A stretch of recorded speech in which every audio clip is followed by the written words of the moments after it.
doesn't really matter. But no, it's I I I currently do live ops for Treasure, and I've also founded my own company called NG Plus or New Game Plus.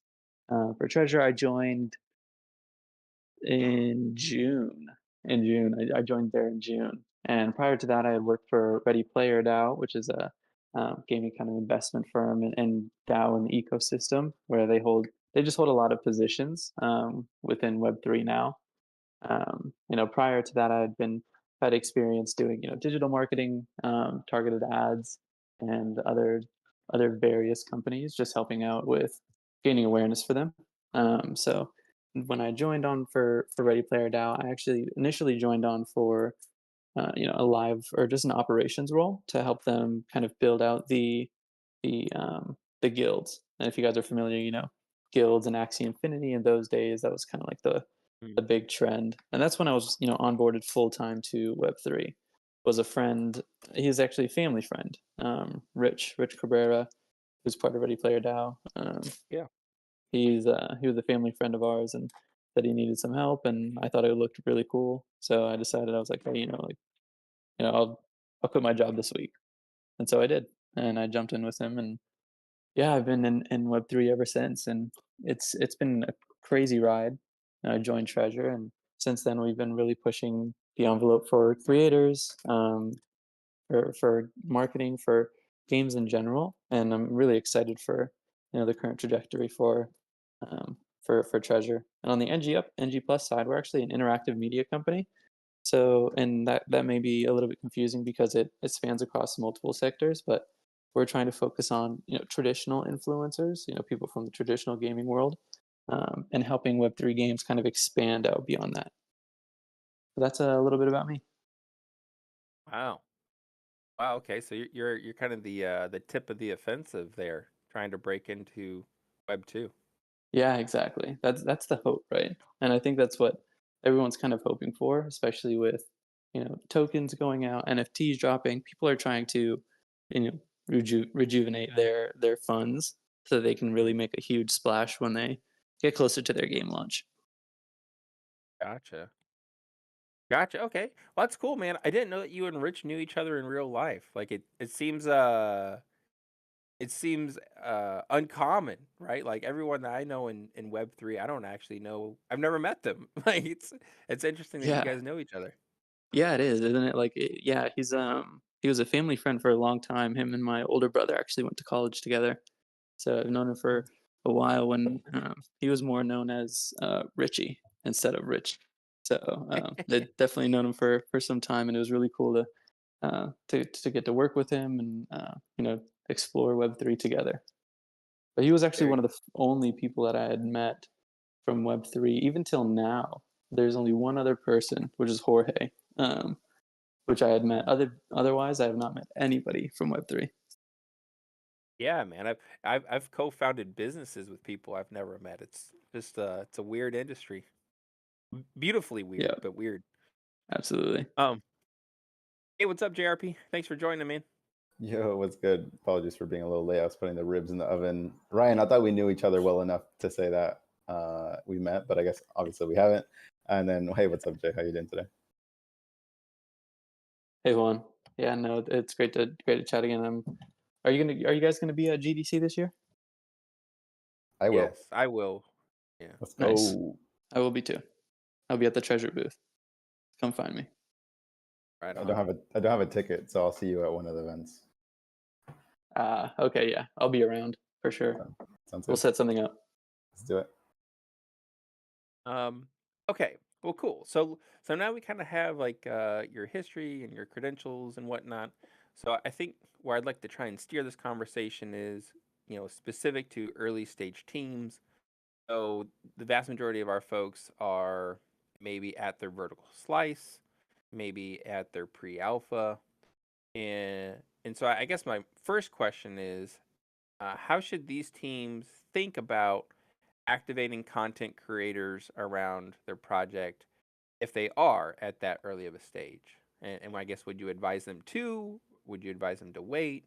And your reasoning behind that? Yeah, I think Every company would probably be different in that sense, but on a general scope, I would say, a lot of companies are trying to retain their funds. So just making sure that there are ways so that they can keep operating for the foreseeable future, especially because games and projects, whatever, in the space they take a while to build, right? It's not an overnight thing, so you definitely want to make sure that you're retaining some funds. And obviously, I wouldn't suggest you go and drop all the money that you have right now while you're in alpha. I think it's really okay to look at what you're building and just take some time to you know go heads down. We don't always need to be pushing out big marketing spends and campaigns. It's okay to take some time and build with the developers. I think leveraging some of the ecosystems and the stuff that they have to offer, like marketing support, funds and things like that can definitely go a long way. There's just a lot of organic ways that you can engage content creators, engage influencers to get them hyped up. Yeah.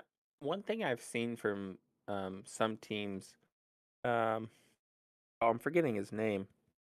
Anyhow, is that they, especially if they're early stage, they do a lot of like building in public, right? So maybe the game isn't quite ready to get content creators in there. It's still rough around the edges, but instead they, share how this week has gone and like the things that went well and the things that broke and like that type of stuff. Um, I guess would that be a better focus for some of these teams at that early stage? Yeah, absolutely. I think any kind of building in public, as long as you're not worried that somebody's gonna take your idea and build it faster, Mm, then I think that's totally cool. Especially if you're building a game. There's actually a lot of really engaging content on like TikTok and other like traditional sites where indie developers are getting a lot of attention around just building their game and taking some suggestions from people on socials. And it's really fun to watch. I watch a lot of them, and I like still stay updated with a few of those indie games that are building. So it's really cool to see. But anything organic, I would highly encourage. Even if that's somebody like you have somebody on your team that's um, really focused on it. It might be a full time effort, but at least putting some kind of developer updates out, I think that'd be huge. okay, so I guess like let's on that focusing on building organic. If I'm a small game and I want to reach out to a J and I want to share my project with you, like obviously we don't have a budget to pay you. Your hard work deserves to be paid for. But I still want to kind of build some sort of a relationship with you if in the future things line up and we can work together. Um, I guess any best practices or advices on how to approach that in a non salesy, cringy way? Yeah, no, it's tough. You're probably going to get a lot of no's, and that's just kind of how it's going to be, right? You're going to get a lot of Mhm. no's, especially from a lot of these creators within Web3, because some people are definitely believe that they should be compensated, monetarily. Uh, but if you have NFTs, if you have any kind of assets, anything that could, engage the creator, I think that also helps. Now, I'm not saying you should say, do this video for me and I'll give you an NFT, because that's never going to go down well. But if just an organic way of saying, hey, I really like your content. Do you want to jump on a space together? I'm hosting a space. Um, we're doing this event. Do you want to come try it out? Here's a demo. Do you want to take a look at it? Here's an NFT to give away to your community, or here's like some Mhm. access codes for the demo. I think that goes a really long way. I I'll do want I'll to double. Go ahead, quickly Jeremy. add, I think in the world that we also live in, everyone can be considered a content creator, as long as they have like a social media platform and talking about stuff. Like I think people usually relate or wanting to get content creators a lot of um, distribution, but even doing exactly approaching them and having it could be anybody and having them be like really top supporters of your project, I think will go a long way. That if they are community members of these other larger content creators, maybe in the future it's like, wow, like 10 of my most loyal fans are actually playing this game already. Let me try it out, just because I want to. Um, I think we would need to see more of that in the space as well. Oh, yeah, I think you're right on. I so at last resort, a project I did some work for, we didn't have any money really at all to pay for content creation. And so what we ended up doing is we tried to create really organic uh, reward systems. So, like, if a content creator found us, they made a Twitter post or something about us that seemed genuine, we'd give them a special role, and then that role kind of had channels that provided uh, instructions to like download and play our game before it was publicly available. And now they also kind of have like a channel to talk directly to the founders and say, hey, this is cool, but maybe this little piece here can be tweaked, or I have a good idea. Um, and that seemed to actually work really, really good. As long as you can like nail like the live ops part of it, like stay consistent with it, like keep them engaged. That seemed like a really cool way to build that early community. Yeah, definitely. I think that's a great way to get started and start pushing, especially if you don't have any kind of money. Just showing that you value the creators and engaging with them, supporting them, just making them feel like they're special helps. Mm. Okay, so I guess let's like advance the ball up the field a little bit. Let's say I maybe um, am nearing my public launch, and we need to get a ton of players in, try and generate some activity. On the back end, we'll likely try and use that to like fundraise, right? So now it's time to engage some creators. There's a lot of different ways to do it. Like you can reach out to individual creators. You could reach out to firms. You can reach out to like groups or communities of creators. I guess any any best practices on things to think about or think through on finding which strategy is best for your game? Yeah, no, I think that's a good question. I it definitely, again, I definitely think it differs based on who's planning this. But I would say let's pretend we're nearing launch, and this is a product that's meant for traditional creators, or not traditional creators, traditional audiences, people that can easily onboard onto this project, game, or whatever. And there's not a lot of loopholes. Like this isn't a DeFi project. We're not going to expect them to be, really entrenched into Web3 to understand what's going on.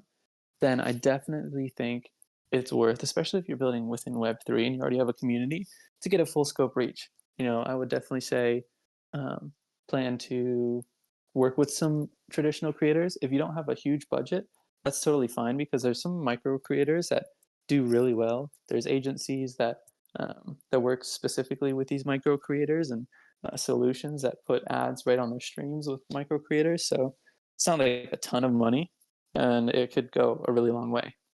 Now, if you do have money, definitely suggest going for larger creators with more pull, but I would advise against going against like the largest creators, Speed, Icenad, those kinds of creators. They're so big that they play hundreds of different games, and their community probably doesn't isn't going to engage with every single one as well as you think they would.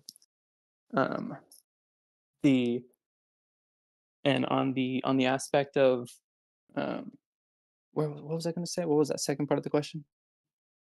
Um, yeah, I guess just like teams thinking through, should I reach out to individual creators? Should I reach out to community groups of creators? Should I reach out to firms for creators? Right, right. Yeah. Yeah, no, I definitely think it depends on how much time you have. If you have the money and if you don't have a lot of time, definitely think, engage with an agency or a solution that will help. What Juan and Austin are building over at Rev is a great thing to get connected with creators, and not an expensive take on it either, at least right now until they build out something like really, really cool. But if you're early, you might get a little bit of a discount. Um, but no, definitely, I think engaging agencies and people that can negotiate prices, manage the campaigns and track everything on the back end can definitely be beneficial. Unless you can just do it all yourself and you have some experience talking with these agencies and trying to negotiate down. I think it's doable on both sides. What is, and I know this is going to be a hard question to answer, but like, if these teams are gearing up and they want to allocate some budget to a content creator push, like what does a average budget look like? And then if if you can, like what are the typical results seen from like views or like click throughs? I know it's like super dependent on the game and the marketing Right. materials and all that, but as best you can. Right. No, it's a good question. For Web3 creators and traditional creators, it's definitely different. There's not that many people within Web3, but the dollar goes a little bit further within Web3, especially if you can get them to buy $100 NFT versus a $3 spend in the app for a traditional creator. I would say a good budget for Web3 creators, a small campaign, anywhere between $5,000, $10,000. I think that's a great spot to be in because you're going to be able to engage them for a few weeks. Getting them lined up and doing some content, really spreading awareness over a few weeks to get uh, to drive some engagement and some users over to you. It definitely works. I've seen it before work very well. And $5,000 is a good amount of money. You can go way less than that and engage a few of them, but with 5,000, you could probably get a few of the larger creators, a ton of the smaller creators, and get a full scope reach within Web3. Now, on the traditional side, I would definitely go a little bit higher towards 10, 20, if you really want to make an impact. There's if you do just think about it this way, there's hundreds, thousands of creators, a lot of micro creators. At $10,000, you're probably going to get a good amount of micro creators and maybe one like medium sized creator. But that can only go so far. So if you're really trying to make a splash and get a good retention rate for those 30 days, is keeping those mid-sized creators locked in for probably like a 30-day campaign, around $10,000 spend to 20,000. I think that's a pretty sweet spot. If you can do more, of course, do more. Mm. Okay. So I guess I have two questions, but I'll start with this one. Um, so for balancing the types of creators, I know in the past as a founder, we were always like, yo, we gotta get the Brysons. We gotta get like the biggest content creators that we can imagine. And then like to your point, one, they're super busy, and because they're busy, because they're good, they cost a lot. Um, but then their audiences do kind of, tune out a bit because they just see so much. Whereas like smaller content creators, where like their voice is super trusted by like a small group of people who are like in the niche. So I guess what I've heard is that you really want to have like the majority of your creators. Say you're gonna have 10, you want to have probably 7 of them be kind of smaller, maybe 2 middle ones like mid tier, and then if you can swing it, one like larger tier, and that's like a good structure to follow. I guess would you agree with that? Would you disagree with that? Yeah, I would agree with it in most circumstances. But if you have the budget, there's something that I had learned from my partner, Miles, who I had founded with NG Plus, New Game Plus with, and he's been in the talent representation industry for over 10 years, working with um, a lot of like reality shows, working with, and now he does primarily like gaming and representing those kinds of creators. What's really helpful is he represents Mystic Seven, which if you have been following along with Ready Player DAO, he's a number one Pokemon Go creator in the world. So he's great. He's really good at what he does, and he's got a really large community. Where yeah, they might not be as engaged as smaller ones, but if you have the funds to really engage the entire genre, like let's say you have some kind of creature collecting similar to Pokemon Go, right?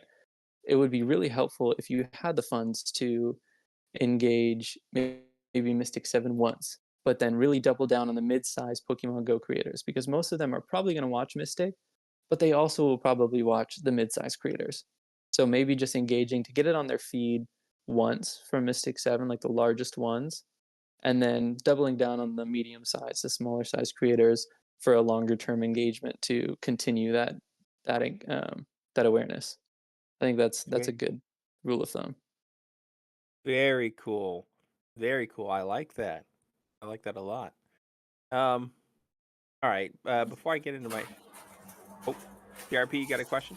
I do have a question, and this is actually from kind of something I'm currently going through. When it comes to like reaching out to influencers in particular regions, like let's say Latam, would you suggest like going through a traditional advertiser first to understand like what the actual reach and conversions can be, and then push towards finding influencers within that niche? Is that something that people usually do, or how do you expand to different regions outside of what we're currently all used to? No, that's a great question, and I think it all comes down to what you're trying to get out of your marketing spend, right? Most of the time when you're developing a campaign strategy, you'll probably be looking at what is the CPM I want to hit, which is like cost per mille, cost per 1,000 impressions. You want to keep that around like 20, maybe 30 within the traditional market. So if you're going to be expanding to Latam or South America or Europe or wherever, it's still going to translate to how much you're willing to spend on it. So I think it's okay if maybe they're making a little bit more this campaign than they would usually do. But as long as you're keeping within your campaign spend and maybe even exceeding it, I think that's always a good mark to hit. Just making sure you're keeping in line with your goals and your KPIs.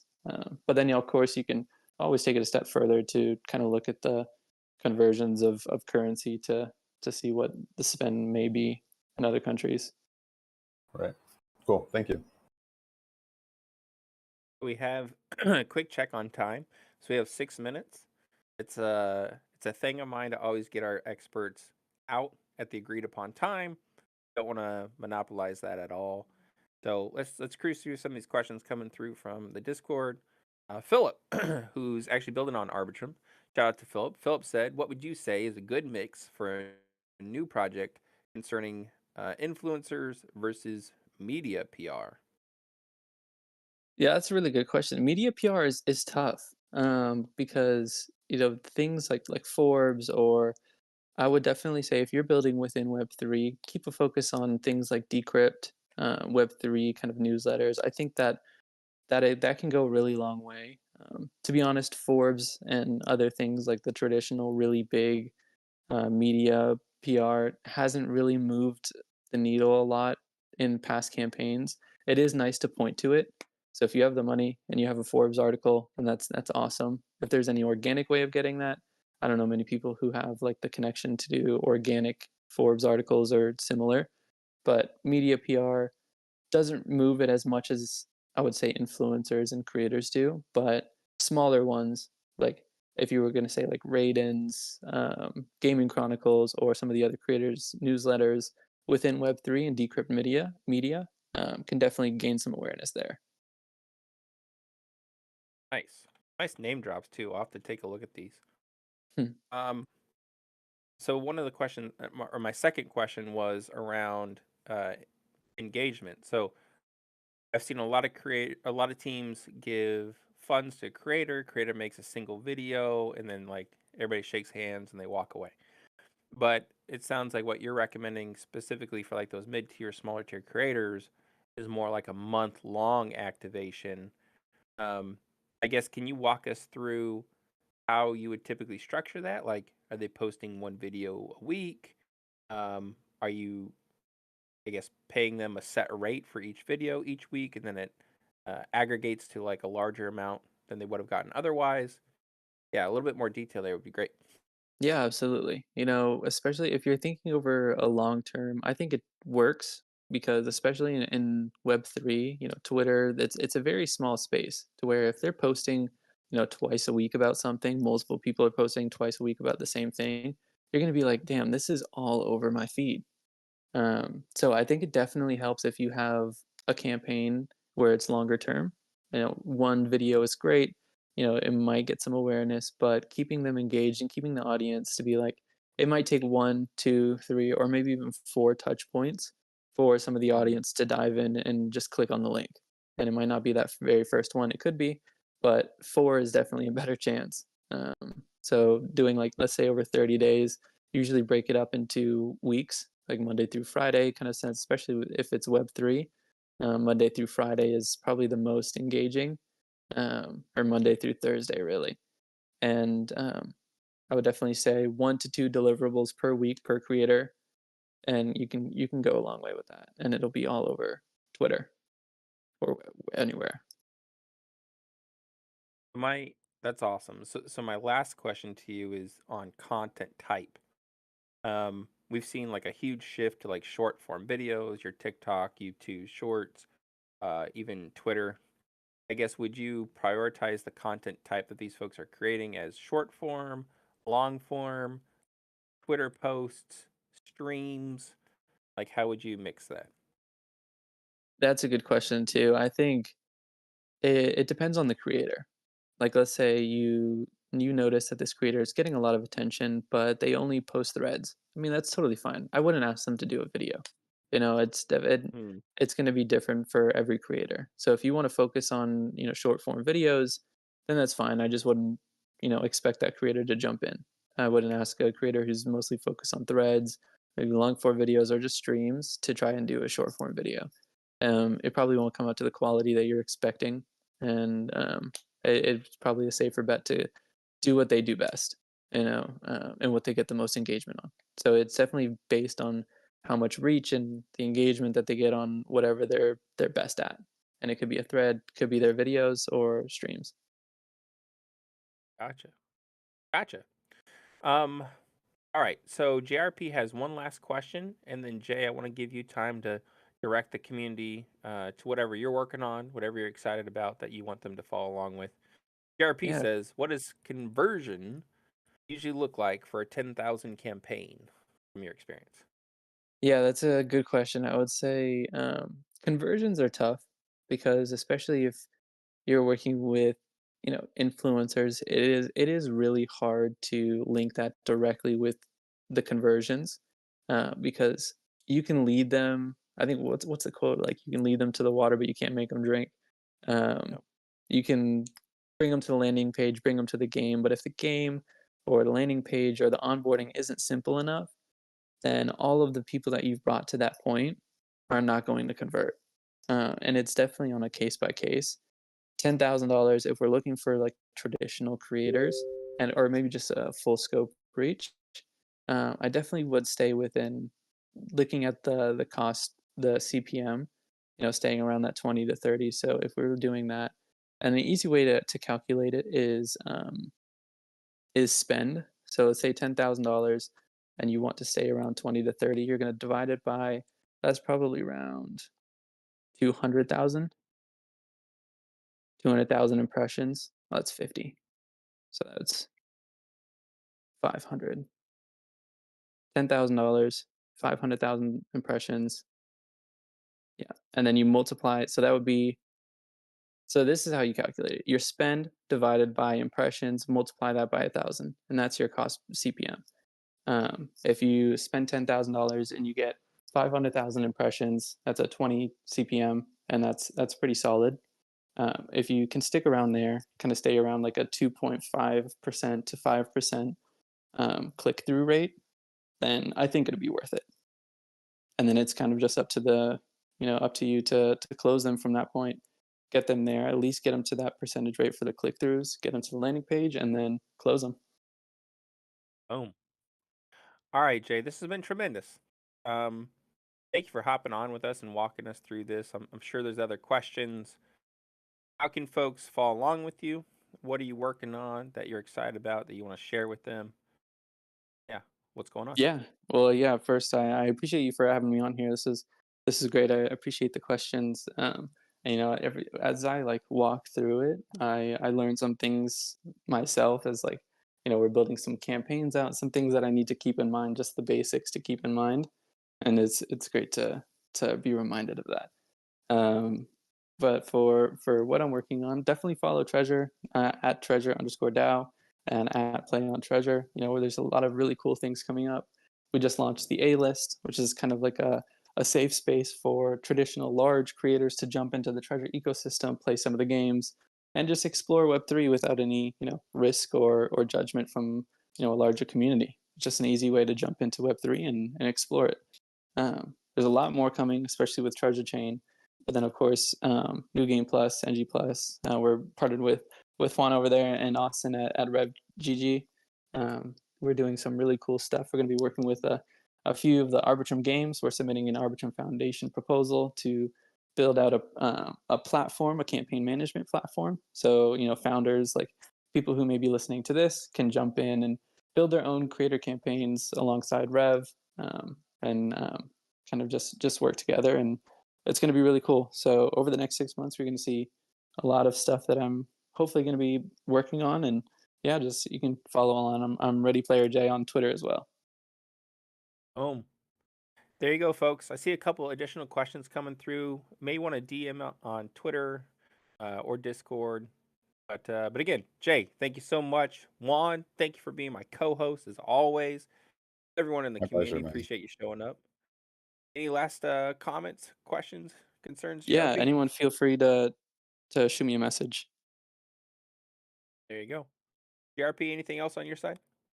Jay's a fucking legend. All I gotta say, definitely connect if you haven't already. Boom. There you go. All And right. we're I'll gonna have a love great time to. at GDC. So we'll see all each other at GDC. Looking forward to it. Yeah, absolutely. Yeah, and if you guys haven't seen Rev, go follow Juan. Go follow Austin. They're building something really cool there. They're a killer team and a killer duo. So excited to see what they're building, and we're partnered with them. So definitely have a lot of faith in them.